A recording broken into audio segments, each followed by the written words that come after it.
India TV YouTube channel को subscribe करें और बेल आइकन दबाएं।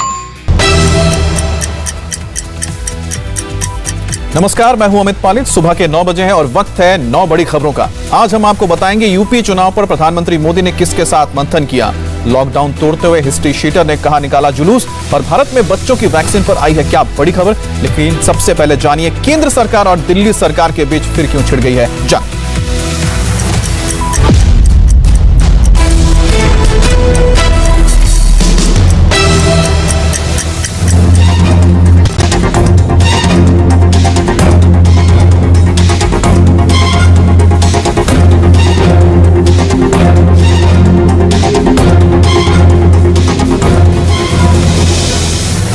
इस वक्त की बड़ी खबर, दिल्ली में घर घर राशन विवाद पर अब से 2 घंटे बाद मुख्यमंत्री अरविंद केजरीवाल प्रेस कॉन्फ्रेंस करेंगे। दिल्ली सरकार घर घर राशन योजना शुरू करने वाली थी। केजरीवाल सरकार के मुताबिक 1-2 दिन में इस योजना के तहत दिल्ली वालों को घर पर ही होम डिलीवरी हो जाती राशन की, और यह स्कीम दिल्ली के लोगों को राशन माफिया से बचाने के लिए लाई गई। लेकिन उपराज्यपाल ने इस योजना पर रोक लगाई है। जवाब में केंद्र सरकार ने केजरीवाल सरकार के आरोपों को बेबुनियाद बताया और कहा कि केजरीवाल सरकार ने राशन बांटने की पूरी प्रक्रिया की मंजूरी नहीं ली, नियम तोड़ा गया, इसलिए इस योजना पर अब सवाल उठाया गया है। इस योजना के तहत दिल्ली के 72 लाख लोगों के घर तक राशन पहुंचाया जाना था। दरअसल दिल्ली सरकार ने पहले इस योजना को मुख्यमंत्री घर घर राशन योजना के नाम से शुरू करने का ऐलान किया था और मार्च में ही इसे लॉन्च किया जाना था। लेकिन नियमों को लेकर केंद्र की आपत्ति के बाद मार्च में यह योजना रोक दी गई और अब जून में एक बार फिर से इस केंद्र और दिल्ली सरकार आमने सामने है। केंद्र सरकार को इस योजना पर ऐतराज इसलिए है क्योंकि उपराज्यपाल ने अभी तक इस स्कीम को मंजूरी नहीं दी है। मंजूरी इसलिए नहीं दी गई है क्योंकि केंद्र को इसके नाम पर आपत्ति थी। इस योजना में नेशनल फूड सिक्योरिटी एक्ट के तहत सब्सिडी पर अनाज मिलता है और नियमों के मुताबिक योजना में कोई बदलाव करना हो तो संसद से मंजूरी चाहिए। दिल्ली सरकार इस योजना का ना तो नाम बदल सकती है और ना ही इसको किसी और के साथ जोड़ सकती है। केजरीवाल सरकार की घर घर राशन स्कीम के तहत राशन कार्ड वालों को 4 किलो गेहूं का आटा और 1 किलो चावल और चीनी घर पर पहुंचाया जाना था। राशन कार्ड धारकों के बायोमेट्रिक और उसके आधार के कार्ड के हिसाब से डोर स्टेप डिलीवरी मिलनी थी। केंद्र सरकार ने दिल्ली सरकार के उस दावे को गलत बताया है जिसमें दिल्ली सरकार ने राजधानी में राशन की डोर स्टेप डिलीवरी योजना पर ब्रेक लगाने की बात कही थी। केंद्र ने मामले को साफ करते हुए कहा है कि भारत सरकार ने दिल्ली सरकार से यह नहीं कहा है कि जिस तरह से चाहे राशन बांटे। केंद्र सरकार ने दिल्ली सरकार को केवल नियमों की जानकारी दी थी। केंद्र ने यह भी कहा है कि दिल्ली को भारत सरकार अतिरिक्त राशन भी उपलब्ध करवाएगी। आपको बता दें कि केजरीवाल सरकार का दावा था कि 1-2 दिन में यह योजना शुरू होनी थी, लेकिन केंद्र सरकार ने इसे शुरू करने से रोक दिया है। मुख्यमंत्री कार्यालय के मुताबिक बीते 24 मई को इस फाइल को मंजूरी के लिए एलजी के पास भेजा। अब एलजी ने यह कहकर इसे लौटा दिया है कि यह योजना शुरू नहीं की जा सकती है। और बात करेंगे संवाददाता भास्कर मिश्रा से। भास्कर, आखिरकार ये क्या हो रहा है, कहां पर पेंच फंसा है और आखिरकार एलजी ने फाइल क्यों वापस लौटाई? देखिए अमित, एलजी ने सबसे पहले ये एलजी ऑफिस ने क्लेरिफाई किया है कि इस योजना पर रोक नहीं लगाई गई है, पुनर्विचार के लिए भेजा गया है और इसके पीछे 2 रीजन बताया गया। पहली बात ये कि जिस योजना के तहत ये लोग घर घर राशन बांटने की कोशिश कर रहे हैं, डोर स्टेप डिलीवरी की बात कर रहे हैं, उस योजना में अगर कोई भी परिवर्तन करना हो तो केंद्र की योजना है, वो केंद्र से किया जाएगा। जब तक वो परिवर्तन नहीं होता है तब तक इस हिसाब से नहीं बांटा जा सकता। और दूसरी आपत्ति ये है कि इस मामले को लेके जो जितने भी राशन की दुकान के ऑनर्स हैं वो लोग हाईकोर्ट का रुख कर चुके हैं और 20 अगस्त को इसकी सुनवाई है, जिसमें एक पक्ष केंद्र सरकार भी है। तो एलजी हाउस के द्वारा ये कहा गया है कि जब तक ये दोनों ही मामले क्लियर नहीं होते तब तक के लिए इसको रोका जाए, इसको पुनर्विचार करने के लिए भेजा गया है, रोक नहीं लगाई गई है। पहली बात। दूसरी बात, केंद्र सरकार के द्वारा ये कहा जा रहा है कि दिल्ली सरकार अगर कोई नई योजना लाना चाहती है तो ले आए, उसमें कोई दिक्कत नहीं है, उसके लिए अगर अतिरिक्त राशन की जरूरत है तो वो भी दिया जाएगा। लेकिन जो पूरे देश भर के लिए एक योजना है उसमें अपने हिसाब से बदलाव करके ये नहीं हो सकता। उसके लिए आपको नई योजना लाना पड़ेगा और अगर उसके लिए अलग से अतिरिक्त राशन चाहिए तो वो भी केंद्र सरकार देने को तैयार है। लेकिन दिल्ली सरकार का ये कहना है कि जो राशन वो खरीद रही है केंद्र सरकार से, उसी राशन को वो पैक करके और डोर स्टेप डिलीवरी के तहत इसको लोगों के घरों तक पहुंचाएगी। दिल्ली सरकार ने यह फैसला किया था कि 47 ऐसी योजनाएं हैं जिसको वो डोर स्टेप डिलीवरी से अटैच करके लोगों के घर तक वो सुविधा मुहैया करवाएगी। और उसी के तहत राशन की डोर स्टेप डिलीवरी पहला कदम था, जिसको पहले भी रोक दिया गया था एक तरह से, या ये कहा गया था कि पुनर्विचार करें इस पे, और एक बार फिर से वही स्थिति आ गई है। लेकिन मुख्यमंत्री अरविंद केजरीवाल 11 बजे अभी प्रेस कॉन्फ्रेंस करेंगे, वो इस बात को फिर से कहेंगे कि दिल्ली के जो 72 लाख लोग हैं उनके घरों तक राशन पहुंचाना था, हमें सारी तैयारी हमने कर ली थी, लेकिन केंद्र सरकार और एलजी ने इस पे रोक लगा दी। लेकिन एलजी हाउस ने साफ कर दिया है कि इस पे रोक नहीं लगाई गई है। केंद्र की योजना में बदलाव ऐसे नहीं किया जा सकता। पहले नाम को लेके आपत्ति नहीं, अब नाम नहीं बल्कि पूरी योजना आपको एक अलग से लानी पड़ेगी, उसके लिए अलग से राशन लेना पड़ेगा। खैर, हमें इंतजार करना होगा 11 बजे आखिरकार प्रेस कॉन्फ्रेंस में अरविंद केजरीवाल क्या कहते हैं। दिल्ली और केंद्र सरकार के बीच घर घर राशन योजना पर जारी तकरार के बीच कल से दिल्ली में अनलॉक की शुरुआत हो जाएगी और केजरीवाल सरकार ने कहा है कि कल से मॉल्स और बाजार ऑड इवन के हिसाब से खुलेंगे, यानी कि दुकान नंबर के हिसाब से खुलेंगे और उनके खुलने का समय रहेगा सुबह 10 बजे से रात को 8 बजे तक। सरकारी दफ्तर में ग्रुप ए ऑफिसर 100% अटेंडेंस के साथ काम कर पाएंगे और ग्रुप बी के लोग 50% के हिसाब से काम करेंगे। 50% क्षमता के साथ मेट्रो की भी शुरुआत की जा रही है। दिल्ली मेट्रो अपने पास मौजूद तमाम ट्रेनों में से आधी ट्रेनों को चलाएगा और इसके बाद मेट्रो रेल कॉर्पोरेशन धीरे धीरे इसकी लगातार बढ़ोतरी करता रहेगा और पहले जो मेट्रो का संचालन होगा उसके बीच में जो गैप रहेगा दो मेट्रो के बीच, वो 5 से 15 मिनट का रहने वाला है। और धीरे धीरे आपको बता दें, बुधवार के बाद जो पूरी क्षमता है उसे बढ़ा दी जाएगी, यानी कि 50% को 100% कर दिया जाएगा उनकी ट्रेनों की जो आवाजाही होगी। मुख्यमंत्री अरविंद केजरीवाल ने पहले से लागू लॉकडाउन को 14 जून तक के लिए बढ़ा दिया है। स्कूल, कॉलेज, दूसरे शैक्षणिक संस्थान भी बंद रहेंगे, जिम, स्पा, स्टेडियम, उसके अलावा स्पोर्ट्स कॉम्प्लेक्स भी बंद रहेंगे। राजधानी की सड़कों पर लगने वाले साप्ताहिक बाजार भी बंद रहेंगे। तो आपको बता दें, कल से दिल्ली में अनलॉक की दूसरी प्रक्रिया शुरू हो रही है। इससे पहले जो अनलॉक हुआ था उसमें जो कंस्ट्रक्शन वर्कर्स थे और साथ ही साथ जो फैक्ट्रीज थी उसमें काम करने की इजाजत मिली थी और अब कल से बाजार खुलेंगे, मॉल्स खुलेंगे। बात करने के लिए हमारे साथ जुड़ गए हैं भास्कर मिश्रा। भास्कर, कल जब शुरुआत हो जाएगी तो किस तरह से इसको लागू किया जाएगा और वो कौन कौन सी दुकानें हैं जिसमें लोग जा पाएंगे अब कल से? देखिए, लोगों के लिए राहत है। न सिर्फ आम लोग जो सामान खरीदना चाहते हैं उनको परेशानी हो रही है, बल्कि जो दुकानदार जिनका बिजनेस ठप है, इतने दिनों से बंद है, उनके लिए भी राहत की खबर है। सोमवार सुबह 5 बजे के बाद से जितने भी स्टैंड अलोन दुकान है, यानी कॉलोनीज के अंदर जो भी दुकान है वो खुल सकती है, उसमें कोई आपत्ति नहीं है। मॉल्स और बड़े बाजार जितने हैं उसमें ऑड इवन के तहत दुकान खोले जाएंगे। जैसे किसी दुकान का नंबर अगर 111 है तो ऑड नंबर वाले दिन लास्ट जो डिजिट है उसके हिसाब से ऑड इवन काउंट किया जाएगा और उसी हिसाब से बाजार खोले जाएंगे। इसके अतिरिक्त जो प्राइवेट ऑफिसेज है उसको खोलने की मंजूरी दी गई है, लेकिन 50% कैपेसिटी के साथ में। ये एक गुजारिश की गई है जो ऑनर्स है उनसे कि आप टाइमिंग चेंज रखिए, जिससे कि एक ही समय में बहुत ज्यादा लोग सड़क पे ना निकले। लेकिन ऑफिस की टाइमिंग जो है वो 9 बजे से लेकर 5 बजे तक है। ये इसी बीच में आपको लोगों को बुलाना पड़ेगा। सरकारी दफ्तर की अगर बात करें, जो दिल्ली गवर्नमेंट के ऑफिसेज हैं उसमें एसेंशियल सर्विसेज से जुड़ी हुई तमाम जो ऑफिसेज हैं वो सब ओपन हैं पहले से ही और उसमें कोई प्रतिबंध या पाबंदी नहीं है। यानी कुछ रिस्ट्रिक्शंस के साथ ही कल से इसकी शुरुआत हो जाए अनलॉक की। लेकिन आपको बता दें, अगर आपको लगता है कि आप मॉल जाकर रेस्टोरेंट जा सकते हैं, पब जा सकते हैं, ब्यूटी पार्लर जा सकते हैं, सैलून जा सकते हैं, तो इसके लिए आपको इंतजार करना होगा क्योंकि इनको अभी खुलने की इजाजत नहीं मिली है।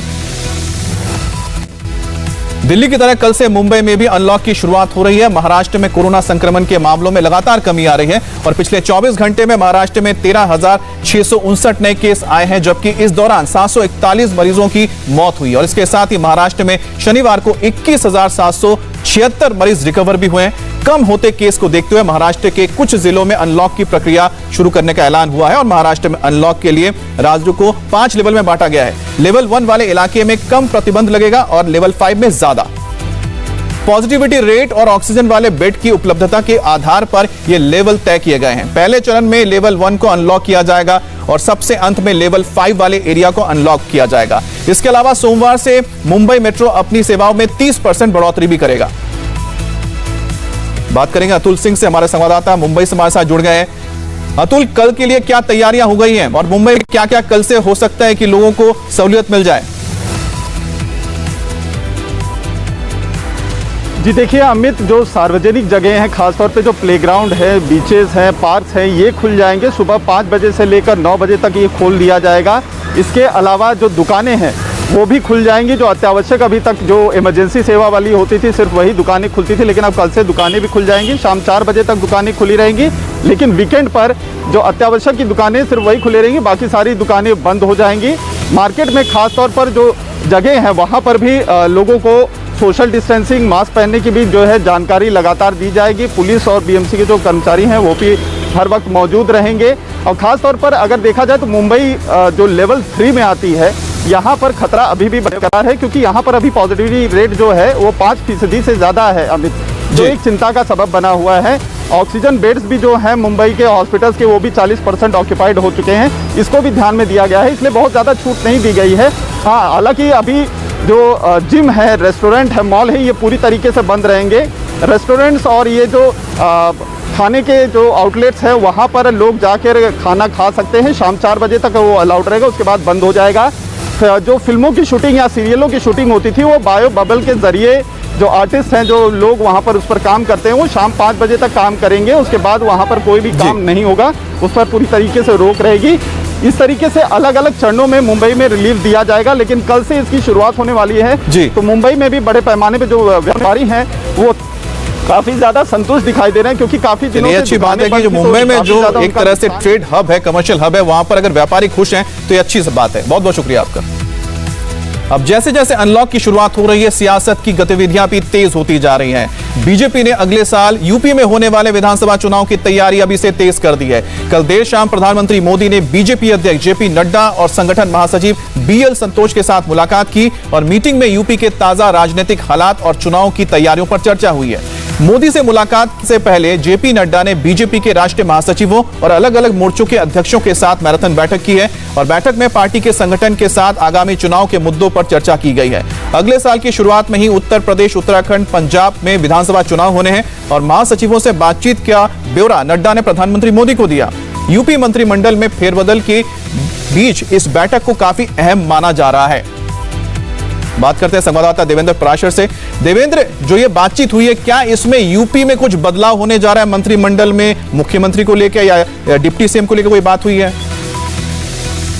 और इसमें 2-3 चीजें हैं अमित। कल जो जेपी नड्डा के राष्ट्रीय महासचिवों के साथ बैठक रही, क्योंकि बीजेपी के संगठन में जो राष्ट्रीय महासचिव हैं वो किसी न किसी राज्य के आमतौर पर प्रभारी रहते हैं, तो उन सभी राज्यों की रिपोर्ट ली बीजेपी के राष्ट्रीय अध्यक्ष जेपी नड्डा ने। जो सेवा ही संगठन है, जो कार्यक्रम चलाया गया, उस कार्यक्रम की क्या स्थिति है, जो 1 लाख गांव तक पहुंचने का लक्ष्य है कि वहां पर राहत कार्य बीजेपी अपने संगठन के मार्फत पहुंचाया, उसके बारे में क्या अपडेट है, इन सारी चीजों की जानकारी ली गई। और साथ ही साथ जिन 5 राज्यों में चुनाव हुए, बंगाल, केरला, पुडुचेरी, तमिलनाडु और असम, इनके बारे में रिपोर्ट ली गई। बंगाल के बारे में दिलचस्प ये था कि उसमें ये बताया गया कि क्योंकि मुस्लिम वोट का कंसोलिडेशन था, साथ ही साथ कांग्रेस और लेफ्ट का जो वोट था वो शिफ्ट कर गया टीएमसी की तरफ, तो उसको एक हार की वजह के बारे में कल चर्चा की गई थी जब बंगाल पे चर्चा हो रही थी। और दूसरी बात की आगे, क्योंकि राहत कार्य अभी और चलाना है, वैक्सीनेशन कार्यक्रम में भी किस प्रकार से संगठन को सहयोग देना है। और तीसरी और इम्पोर्टेंट बात जो पॉलिटिकली है कि जो आगामी राज्यों में चुनाव हैं, जैसे कि आपने बताया कि उत्तर प्रदेश, उत्तराखंड, इसके अलावा मणिपुर, गोवा, ऐसे 5 राज्यों का लक्ष्य रख के वहाँ पे उन राज्यों में कैसी तैयारी करनी है, कैसे जनता तक आउटरीच करना है, इन सारे मसलों पे चर्चा हुई थी।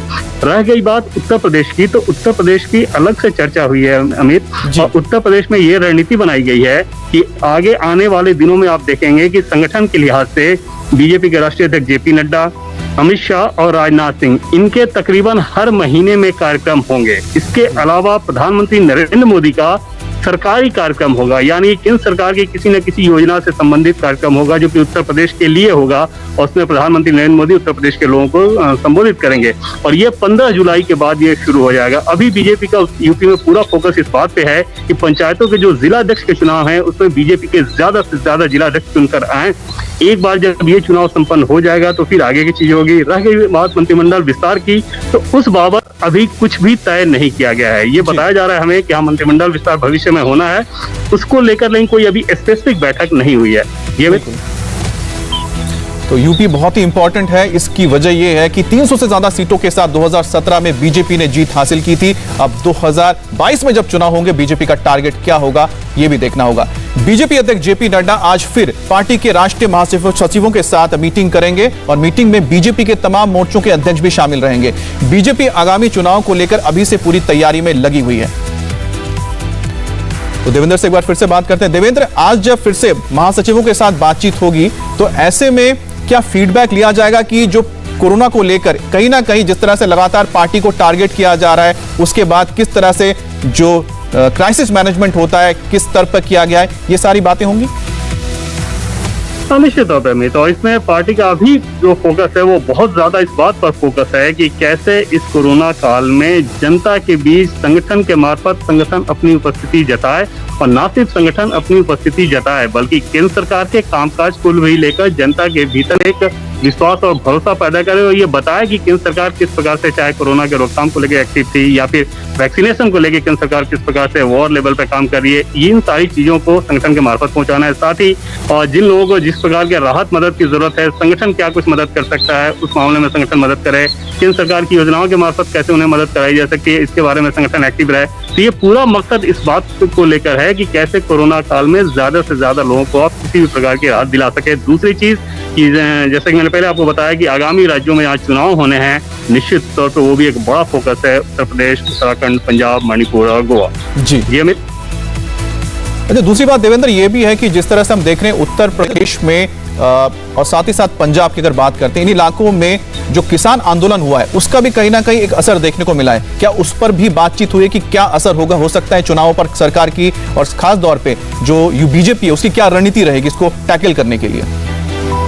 यह निश्चित तौर पर खासतौर पर यूपी अगर बात करें तो वेस्टर्न यूपी में ये एक समस्या है जिसपे बीजेपी के नेता ये मानते हैं कि हाँ उस समस्या को आपको हैंडल करना है। और इसके अलावा पंजाब की अगर बात करें तो वहाँ भी बीजेपी नेताओं को भली बात ही मालूम है कि हाँ ये उनके लिए बड़ी समस्या है, और इस समस्या के काट के तौर पे केंद्र सरकार जिस प्रकार से किसानों को राहत दे रही है, जो मदद कर रही है, केंद्र सरकार की जो योजनाएं हैं, मोदी सरकार ने पिछले 7 साल में किसानों के लिए जो कुछ किया है, उन सारे चीजों का पहले की तुलना में तुलनात्मक डाटा के साथ लोगों को ये बताया जाए कि किस प्रकार से मोदी सरकार किसानों की हितैषी है। ये बीजेपी संगठन में जो आज चर्चा हो रही है, निश्चित तौर पर वो एक प्रमुख विषय है कि कैसे किसानों को लेकर अपना आउटरीच ज्यादा से ज्यादा बढ़ाएं और उन्हें ये बताएं कि जो भी फैसले लिए गए हैं मोदी सरकार के द्वारा किसानों के लिए वो उनके हित में लिए गए हैं। एमएसपी की बात कर लें या दूसरी चीजों की बात कर लें, किसान राहत को लेकर वो पहले किस प्रकार से दिया जाता है, किसानों के अकाउंट में सीधे पैसे देने की बात हो, इन सारी चीजों को जनता के बीच ज्यादा से ज्यादा पहुंचाना, किसानों के बीच ज्यादा से ज्यादा पहुंचाना, इसमें संगठन की अहम भूमिका है। उसके लिए बीजेपी का जो किसान मोर्चा है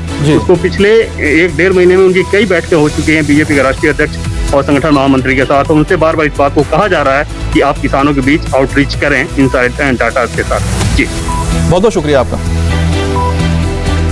और इस वक्त की बड़ी खबर, अलीगढ़ शराब कांड का मुख्य आरोपी ऋषि शर्मा पुलिस की गिरफ्त में आ गया है।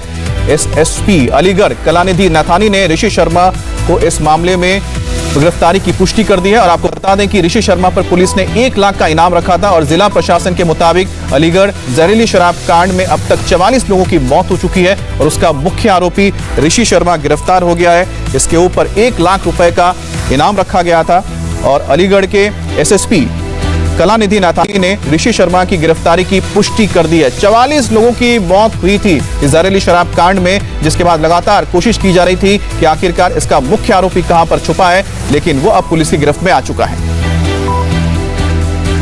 तो आपको बता दें कि अलीगढ़ में जो शराब कांड हुआ था और इसमें जहरीली शराब पीने से 40 लोगों की जान चली गई थी, उसके बाद लगातार पुलिस दबिश दे रही थी और इसका जो मुख्य आरोपी था ऋषि शर्मा फरार था, लेकिन आखिरकार वो पुलिस की गिरफ्त में आ गया है। आपको बताएं कि पुलिस ने उस पर 1 लाख रुपए का इनाम रखा था, 1 लाख रुपए का इनाम, और जिसके बाद अब वो पुलिस की गिरफ्त में आ चुका है और अलीगढ़ के एसएसपी ने इसकी पुष्टि कर दी है गिरफ्तारी की।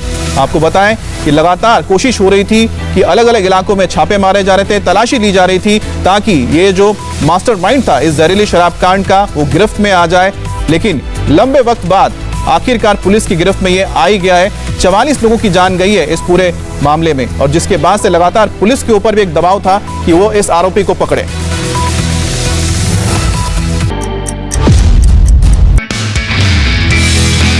नमस्ते, मैं हूं मीनाक्षी जोशी। वीडियो और खबरों से अपडेट रहने के लिए India TV YouTube channel subscribe करें, बेल आइकन दबाना ना भूलें। जुड़े रहें इंडिया टीवी के साथ।